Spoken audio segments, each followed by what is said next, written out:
Okay, good day, ladies and gentlemen. So today I'm going to teach you the method by which I use to turn an image like this to something like this. Don't worry, it's actually very simple and very easy to comprehend, and I've taken the leisure of breaking it into steps. Okay, so the first step of how to achieve an image like this is getting the skin correct. So the key to this kind of skin effect is actually dodge and burn, but not your regular type of dodge and burn. So let me illustrate what I'm trying to talk about. So right now we have the subject, actually that's the girl, cut out from her background, and we have to actually turn her skin from something like this to something like this, and I'm going to teach you how to do that. So with this, I'm going to bring in an illustration, and we have this guy's name is Tommy. Tommy is a plain character. He's just there. He doesn't actually have light or shadows present in him. It's just there. It's not interesting because it doesn't have contrast. The human eye is made in a way that it actually looks for contrast in an object, value contrast, color contrast, and that's what you can use to your advantage when compositing. This Tommy is plain, is tired, is depressed. So what we need to do is that we actually need to give Tommy some shadows. Now notice as we added shadows to Tommy can't look like ball as small. It's actually having shape. Now next thing we have to do is that we have to introduce some highlight and loud. Like it says it all. Tommy is now officially a baller. Like it looks good right now. So what we're going to do is that we're actually going to do that same thing to your image right now. What we're going to do is that we're actually going to turn this and add some shadows in some specific areas and add some highlights in some specific areas to make those areas pop out. And how are we going to do that? The first thing we need to do is to go to your adjustment layer.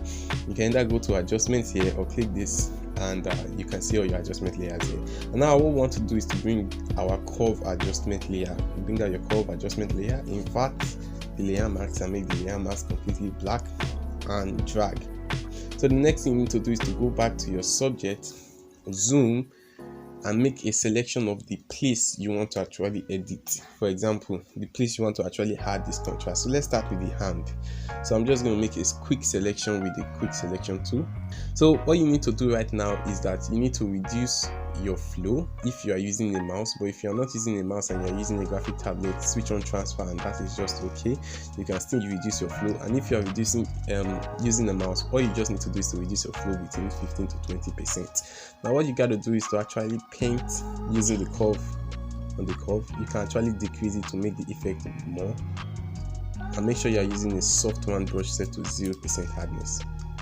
Now what you're doing is that you're actually going to paint on the areas where there were already pre-existing shadows to enhance those shadows, and you're also going to point on areas like the edges and areas that you feel should pop out. So let me quickly do that for you.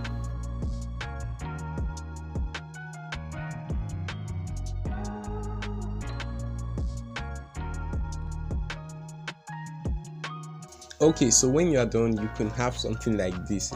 All you've just actually done is to draw shadows around the edges, which is the first step of making Tommy look like a baller. So the next thing you need to do is to draw the highlights. Now this is actually where the actual effect is. So all you need to do is to create a new layer, press D on your keyboard to make your foreground color black, then hold alternate and backspace and fill the layer with black. Change the layer to color dodge blend mode and power clip it to your subject. Now what you're going to do is that you're actually now going to paint with the complementary color of the skin. This will allow the saturation not to actually show much. So you pick the complementary color of this skin right now, or the color I'm going to use right now is actually cyan. So you pick a medium saturation and a medium brightness, not saturated and not too bright. Then you zoom in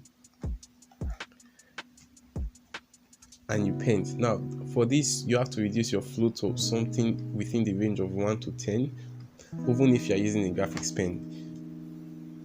For this I'm going to use 6,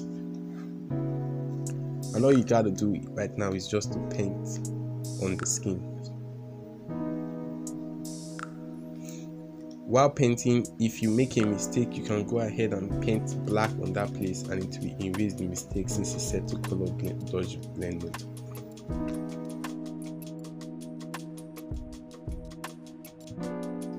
Now when you're done, all you need to do if the effect is actually too much is to reduce the fill.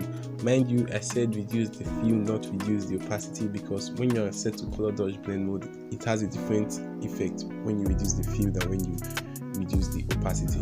And all you really need to do from now on is actually to repeat that same process to every part of the girl, including her dress, and you should have something like this at the end.